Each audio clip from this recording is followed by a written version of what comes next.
Hi, I'm Terry Kimball, President and CEO here at the Chandler Chamber, and thank you again for joining us for our Strategy for Success seminars. I am so excited to bring you ergonomics in your workplace. I have Drew Saenz with us. Hi, Drew. Hi, Terry. I'm really excited about this topic, and also, your bio is very impressive for our listeners here. Um, I want them to know about you. You really have a passion for helping others to obtain a better state of health through education, action, and accountability. After embarking on his personal health journey, he knew many people needed a coach with personal experience. There wouldn't be a better fit. Drew's background includes collegiate football coach and an athlete, fitness and wellness, and continued education and speaking. Since becoming a certified corporate fitness specialist, Drew focuses on solutions that help companies of all sizes improve the health of their people. The customized hands-on approach that Team Up offers sets them apart from others in the industry, and I love that. Because everybody is different. Without education, action, and accountability, nothing changes, and that is so true. Team Up has quickly become the go-to on-site and online health fitness provider for many companies throughout Arizona, and for people who are looking to enhance wellness initiatives for their people. And I will tell you, that's been kind of initiative over the past couple of mayors, is that health and wellness here in Chandler. So thank you for doing that. Yeah, absolutely. And as mentioned, when I started prioritizing my health, everything in my life got better. So it really just showed me what it could do for others, and I decided to do it for work. Well, and you got to do something that you love and that you're passionate about. So, Drew, I can't wait to hear what you have to say. Thank you, Terry. I appreciate the great introduction and the opportunity to be here today to discuss ergonomics in your workspace. We're going to teach you how to structure your workplace and workday for lasting physical health. And this will be both for folks that work in an office setting as well as work in a field setting. And as mentioned, my name is Drew Saenz. I'm a husband and a father of two young boys that are 3 years old and 10 months old. And they are definitely a big part of my why for not only business, but also my personal fitness. Those two keep me on my toes on a daily basis. And I just see the future of them getting faster and stronger. And I know I need to keep up. And I founded my company, Team Up Health and Fitness, in 2015. We've been around since then, helping individuals and organizations achieve lasting health.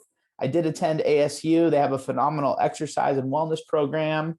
And I got my OSHA ergonomics certification. So kind of started this whole health and fitness thing with, some personal goals that I just wanted to be more confident and be more competent with my body. I felt like I wasn't really aware with, my strength or how to move properly. So that just led me down this whole journey. And I'm really excited to share my knowledge with you, and also excited to motivate you to do a little bit more for your health. So our objective today, first thing, is understanding modern day ergonomics. I don't know about you, but that's a big word that we don't hear often unless it's like, annual time to make sure our safety plan is updated or OSHA's coming to our work site next week, right? So for me, it's really a lot more than that. It's something that we need to be aware of on a daily basis if we truly value our people and we value keeping them injury-free. We'll discuss some specific injuries that impact both desk and office workers, as well as our physical labor force. We'll review some best practices for workstation setup, which in my mind is a daily reminder for us, because we definitely kind of need that external cueing. And we'll discuss how you can implement a program if you're working in the office or working in the field. So with that, understanding ergonomics. So ergonomics is the science of designing tools, programs, and workplaces to reduce the risk of work-related injury. So it's really just about creating the best, healthiest, safest environment possible for your people. Injury prevention programs can look very different, right? Some of them look at the physical stress of the job. Some of them look at the physical stress of the environment. And some of them even look at, what's the risk of the tools, equipment, and supplies that we're using. So injury prevention can be very broad. Our company really focuses on the movement patterns, the movement side of things. So we work with safety and human resources professionals who really are experts with that whole, trips, slips, and falls. And we help add value to their programming with the human movement, the performance, and the fatigue prevention side of things. But really, just ergonomics in a nutshell is helping us design better workplaces for our people. So we may think of desk work as traditionally safe work, right? You know, we're sitting down, there's really no risks involved. We're just kind of at our desk all day, but that's not the case. We're finding more and more repetitive work injuries from desk workers than we are folks in the field. And now with our field work, we may think of that as being physically active, right? It's like, hey, I'm on my feet all day. I am physically active in the field. I don't need to exercise. We got to kind of flip the script there a little bit, because yes, you are physically active, but that exercise is going to help undo the negative impacts that physical job can cause on your body, as long as it's programmed properly. So again, both of these are true. It is safe to be inside at a desk, and it is active to be out in the field. But again, we're seeing more and more repetitive use injuries, such as carpal tunnel, head and neck strain in the office setting, and overuse syndrome and fatigue in the field setting. So yes, it may be safe and we may be active, but we need to be a little bit more mindful and strategic with our programmings and plans if we want to keep the longevity of our workforce thriving. Let's dive in here a little bit about office and desk work. So statistics are showing an increase in sedentary work injuries over the past 10 years. Common issues stem from awkward and improper body positions. The body is a very funny thing. Our body adapts really well. Here's what I mean. If we keep our arms slouched forward and we're typing for 7 hours straight, when we're done, our arms don't naturally go back to that fixed position. They start to slowly creep forward. So we really need to keep in mind the proper body positions that we're using throughout the workday, regardless of how physically active our job might be. So ongoing overuse and underuse syndromes are leading to pain, fatigue, and injury. Underuse is a big issue too. I mean, thinking about just sitting on your chair throughout the day, we're really not using our glutes and our lower body, which are prime movers. So if we continue to have the sedentary lifestyle, we continue to see things like pain, fatigue, and injury creep up. And this is all from the Bureau of Labor Statistics and the National Safety Council. Just a little bit of education around, how our sedentary work is impacting us in a negative way. Now let's look at the physical and field work. So most common physical work-related injuries are overexertion or bodily reaction. So that's like, overexerting yourself because you weren't trained properly on a piece of equipment, doing too much and not asking for help in a lifting scenario. Bodily reactions could be maybe you have a previous injury and you go to move something and you tweak your back, or you trip and fall. That type of thing is our very next one. So fall, slips, and trips is going to be the next one. And then contact with objects and equipment. So again, overexertion and bodily reaction being our biggest work-related injuries, those are some ways that we can start to reduce those numbers and help keep costs down and help keep people safe. So really looking at the overexertion and the bodily reaction from what we do, and the companies we work with are real big on the falls, slips, and trips, because that's really maintaining the work environment, keeping it safe. And then we got to go one step further and prevent those overexertion injuries.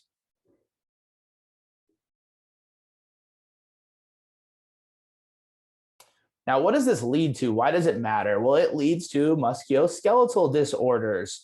This is the chronic issues that are caused from improper working conditions, improper posture, and overuse of muscles. So simply sitting at a desk or standing can impact neutral posture, and prolonged periods of time can increase this. So thinking of neutral posture, let's just look at the gentleman here or lady right on the graph.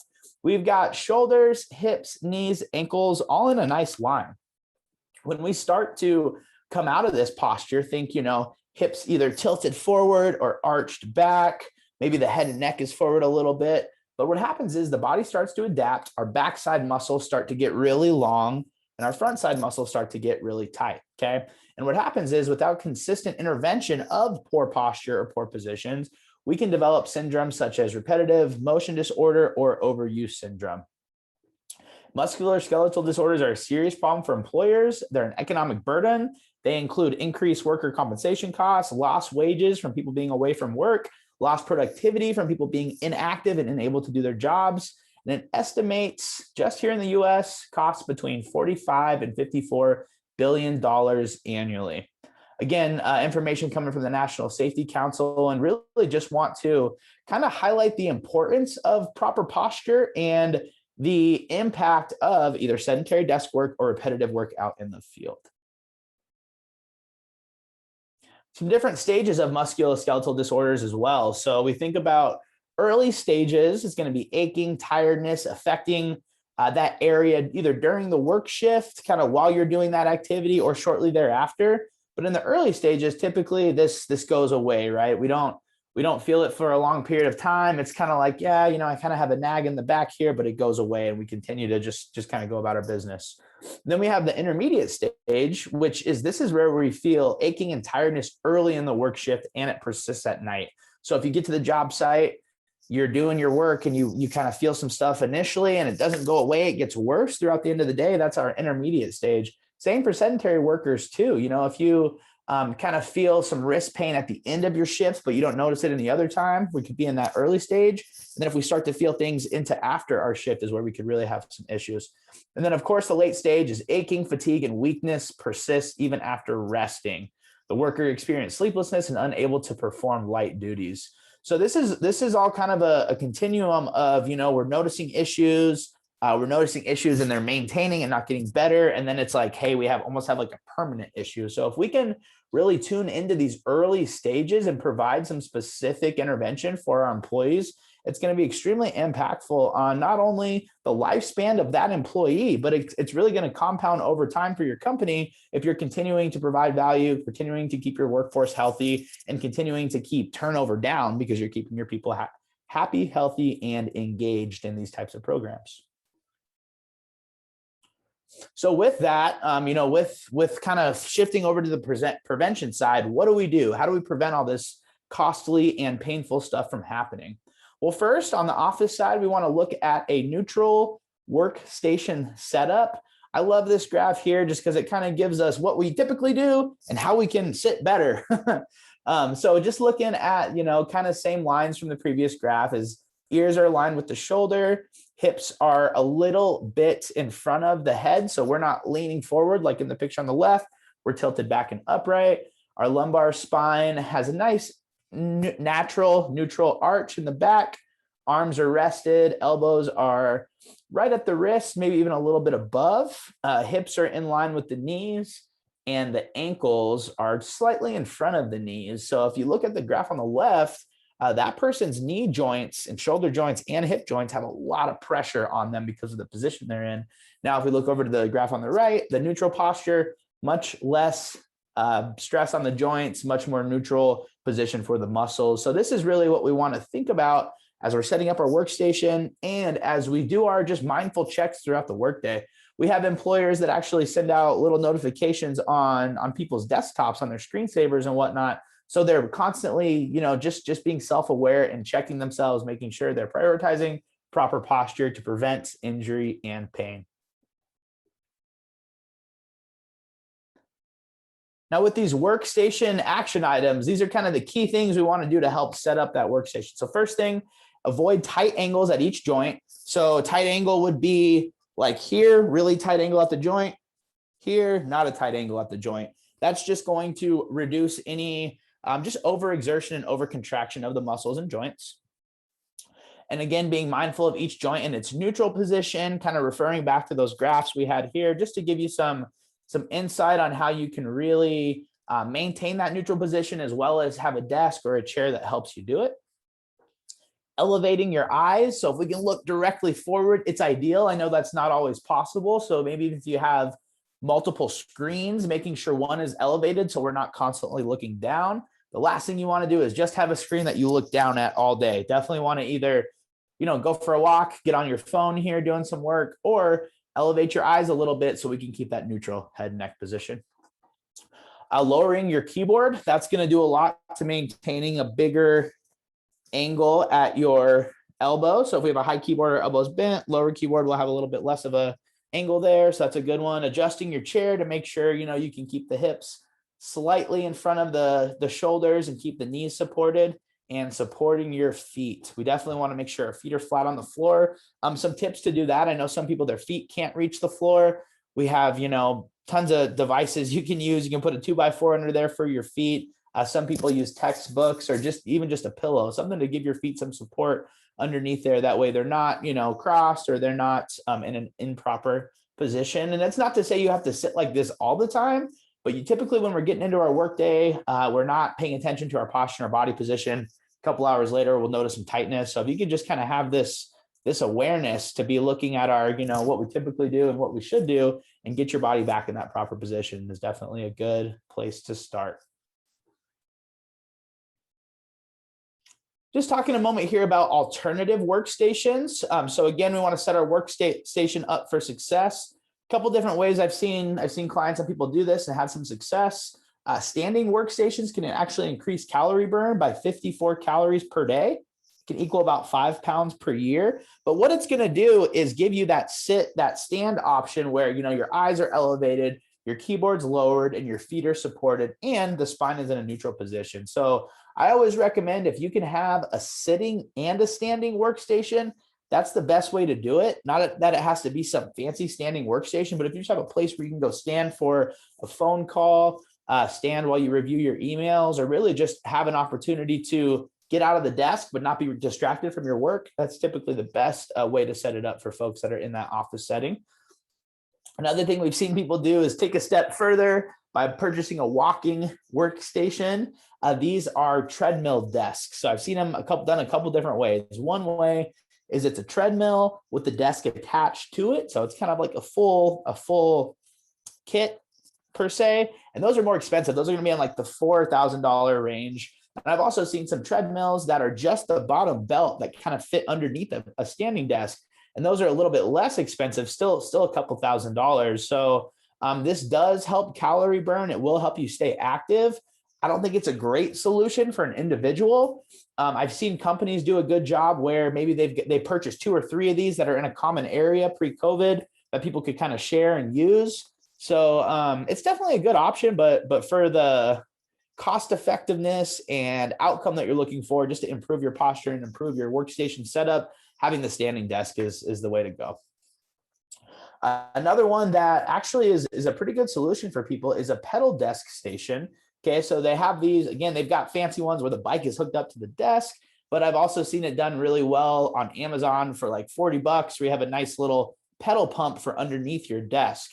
And what that's going to do is it's going to take all that blood and fluid that's pulling in the legs from being seated for prolonged periods of time, and it's going to pump it back up to your heart, get you some fresh oxygenated blood, get the body feeling good, increase the heart rate a little bit, and really just help that the negative impacts of a sedentary lifestyle not really be so relevant for you, because you're getting that activity in. So those pedal desk stations are definitely a good addition. If you could, stand for 2 hours of your workday, use a pedal desk for 2 hours, and then sit for 4, definitely a lot less of a negative impact on your posture, on your muscle system, and on you than if you were just to sit for 8 hours. All right, the stability ball chair. So I wanted to throw this out there. When I first started doing this ergonomic stuff, it was in, probably 2017. And the stability ball chairs were all the craze. I don't think they're terrible. I just don't think they are cracked up to what they were marketed to be back in 2017. So I remember there was a time when everyone was buying them. They're like over $200 a chair, and no one was really seeing improvements. So PubMed did a study that there is minimal increase in muscle activation while sitting on a stability ball chair versus your typical chair. And there's 0 increase in calorie burn and a significant increase in discomfort. So in my experience, the reason people are not getting more muscle activation while going on a stability ball chair is they haven't been taught to sit properly. They haven't been taught to keep a neutral pelvis, keep the chest tall, breathe properly through the belly. They just sit the same way they do as they did on the regular chair. So, I mean, yeah, it's an unstable surface. It's probably a bit dangerous because we're not activating our core, and now we're sitting on an unstable surface. So for some people, if this is working for you, awesome. I'm willing to bet that you have a pretty good knowledge base of how your core muscles work and you're able to control it. But for other folks looking to improve their workstation and their office ergonomics, I would highly recommend avoiding the stability ball chair, save yourself some money, and set up, even just some type of standing workstation, and having that continuous mindfulness of our posture check. Okay. All right. So what's the point of posture and ergonomics? So again, back to that neutral position. We're really trying to just keep the body in the neutral position so we don't have negative stress and excess wear and tear on the joints.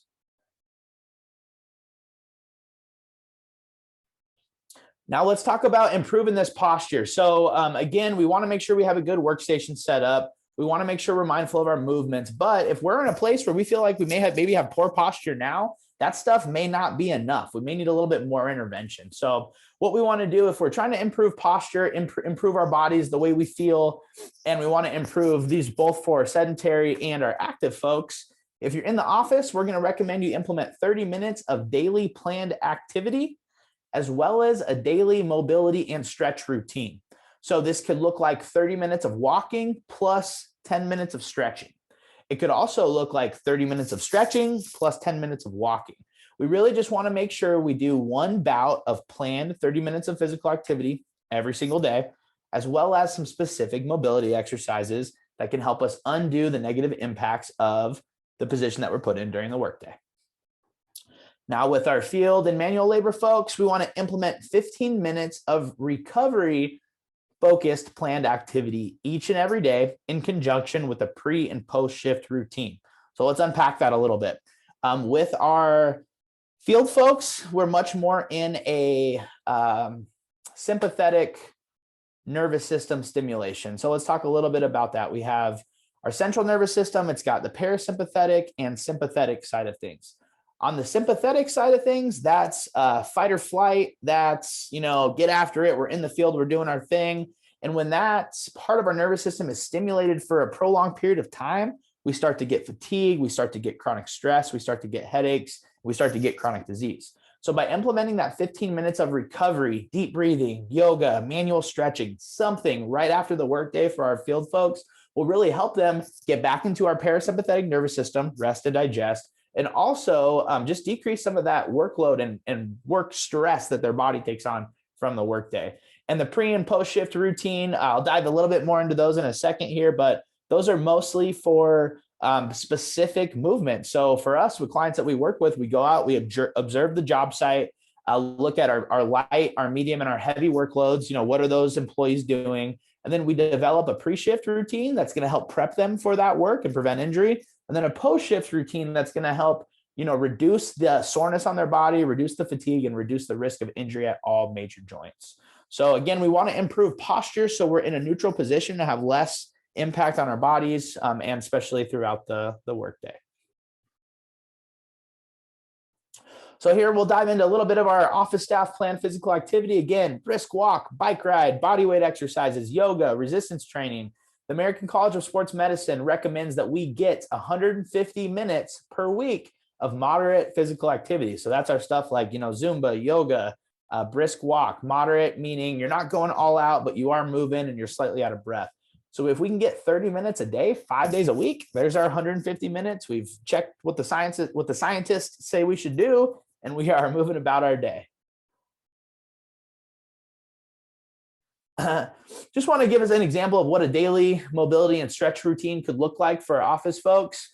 We'll do some neck circles, some shoulder circles, a little bit more neck work, really work on overhead extension. So the overhead reach and lean, do some chest openers to help open up the chest from, what we're doing with arms forward throughout the day, and as well as get our hips, quads, and hamstrings involved as well.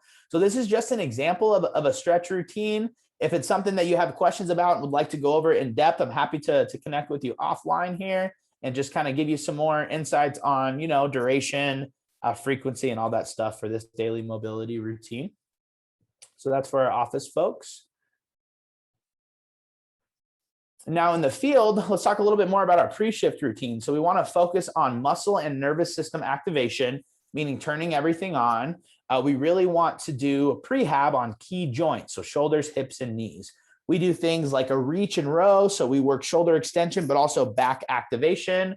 We work on shoulder T's and shoulder Y's to help protect the shoulder for our folks that are working overhead, as well as for people that are carrying heavy things on their back.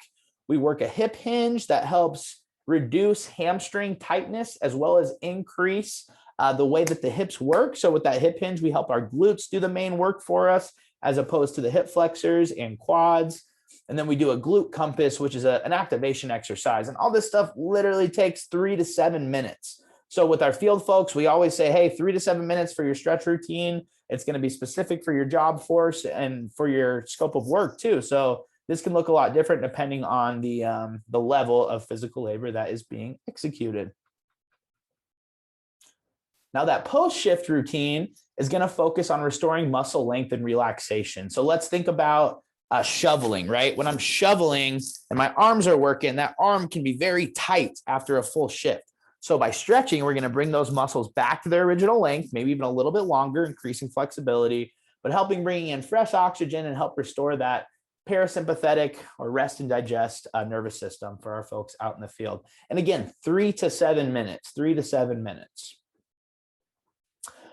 Now for that 15 minutes of planned recovery for our field folks, this is going to look like, maybe it's a 15-minute slow yoga flow. Maybe we introduce some floor work at maybe, a section of our warehouse, or it could be prescribed for employees to do when they go home, but just something that's planned recovery that they can kind of go to, if not every day, just a few days a week.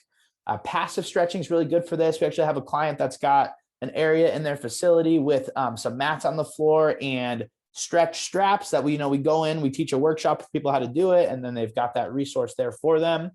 Self-massage, really big on foam rollers and also those massage guns. So if you can get those in the work site, awesome, and know how to use them properly, that's great. Meditation is a phenomenal tool too, just to help, quiet the mind and bring the nervous system back to its baseline. And then of course, manual stretching.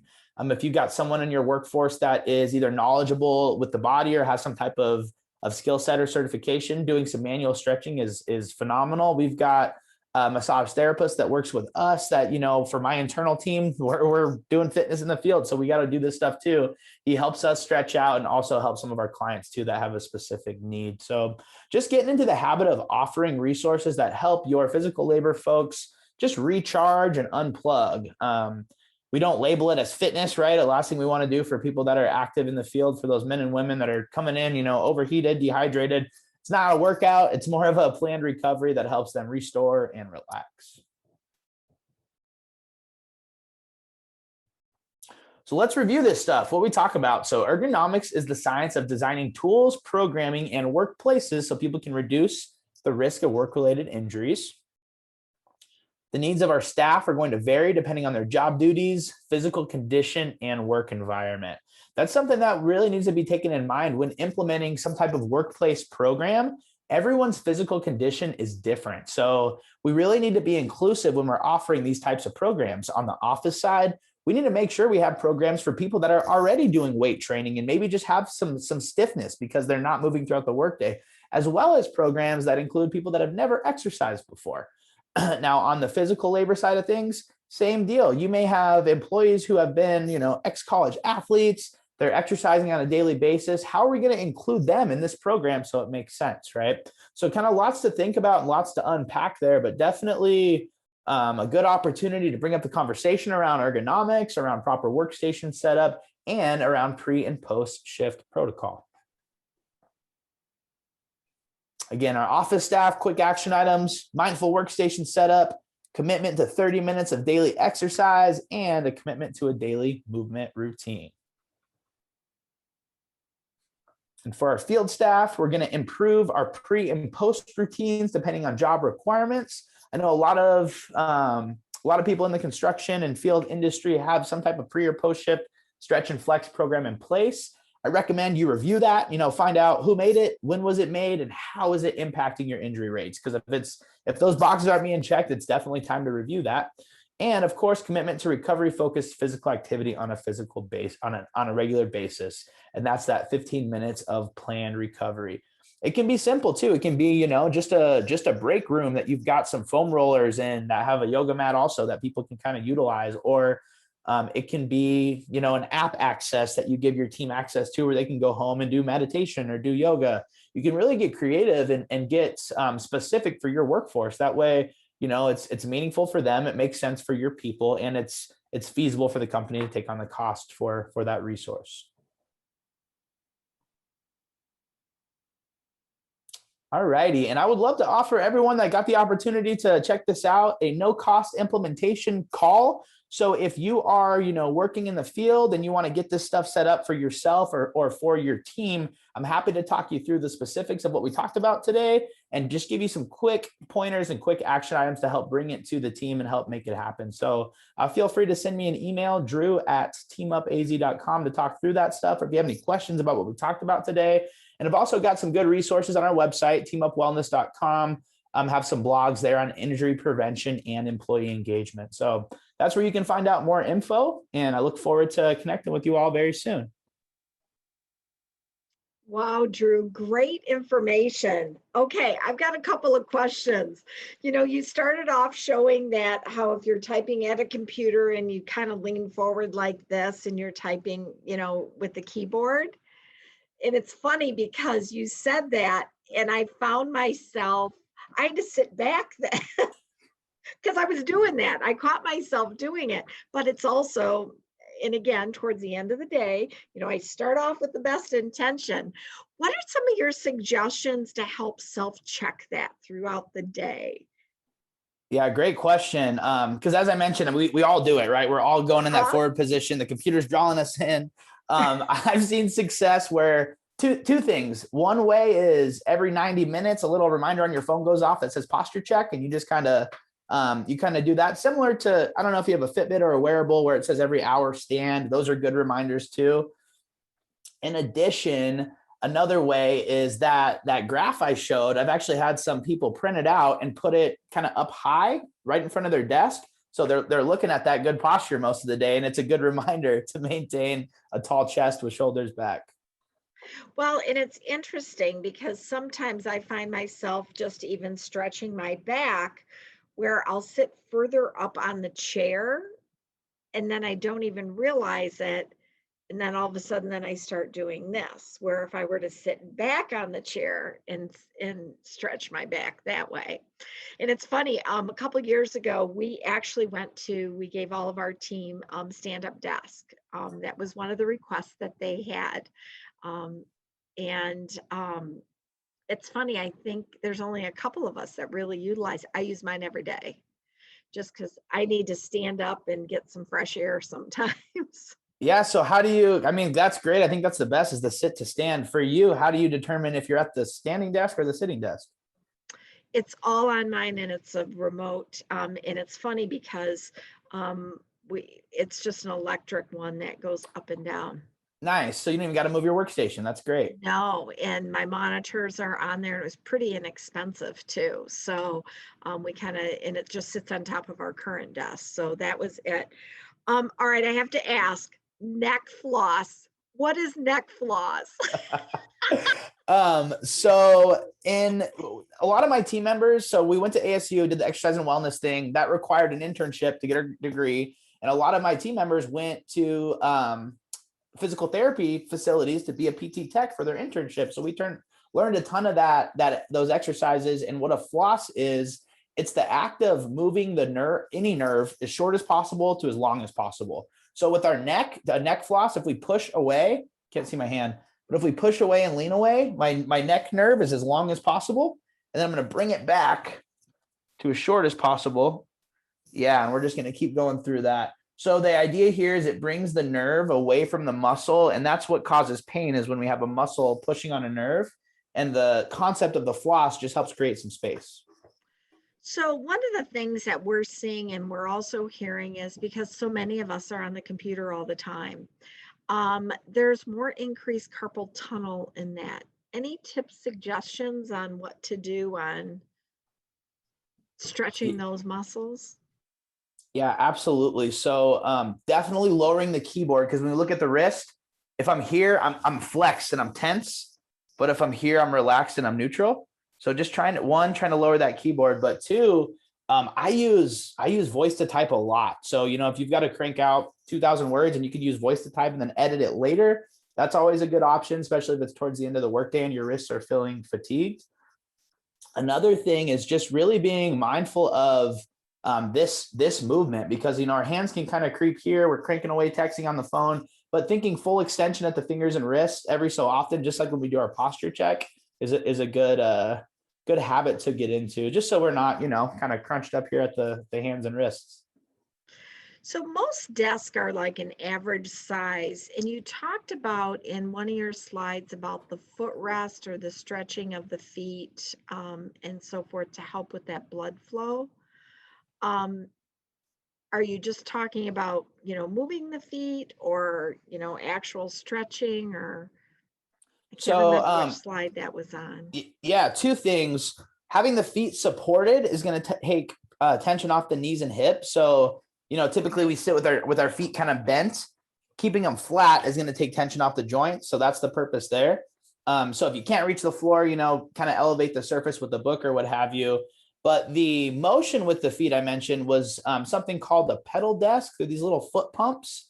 They're, they have really fancy ones or $40 ones on Amazon that just help you get the ankles and calf muscles moving, which helps any blood pulling in the body while we're sitting go back up and just kind of reoxygenating the blood.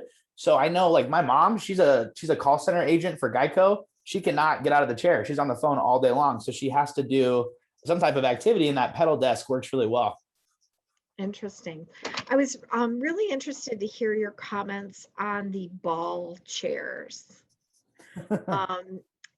And I just thought it was me because I am constantly working, moving around, and so forth. And we used to have ball chairs. In fact, I have a couple of employees that still do that. They love that. But I guess I wasn't coordinated enough because I would get up, stand up, whatever, and then I would have to be worrying about, because I thought I was going to fall over on it. And then the other thing I caught myself doing was this. And somebody said something to me once on a, they said, "Are you okay?" And I didn't even realize I was doing it. So, and I mean, that's the point. For the average person, we've never been taught how to keep our core engaged while sitting on an unstable ball. So to just take that and put it in your desk, I wouldn't recommend it. I would say, for some people it works great, but if you do want to adopt it, I would go meet with a personal trainer to learn how to sit on that thing and limit your time on there, because we do come out of our proper posture as we get more engaged into our work. well, Drew, I'm telling you, I was writing notes, and I so appreciate some of these tips and some of the stuff that you were talking about. I caught myself, doing some of those same things. But I appreciate that. Great, great information. So once again, if somebody needed information on how to get a hold of you, how do they do that? I think the best place is our website, teamupwellness.com. We've got several different types of business we work with, but definitely the corporate wellness and injury prevention page is up there. So just kind of learn more about how we can help. Again, our blog has a ton of free videos and resources for you too. So it's a good resource. Great, great information. Thank you again for joining us for our Strategy for Success seminar. Yeah, thank you, Terry. Appreciate it.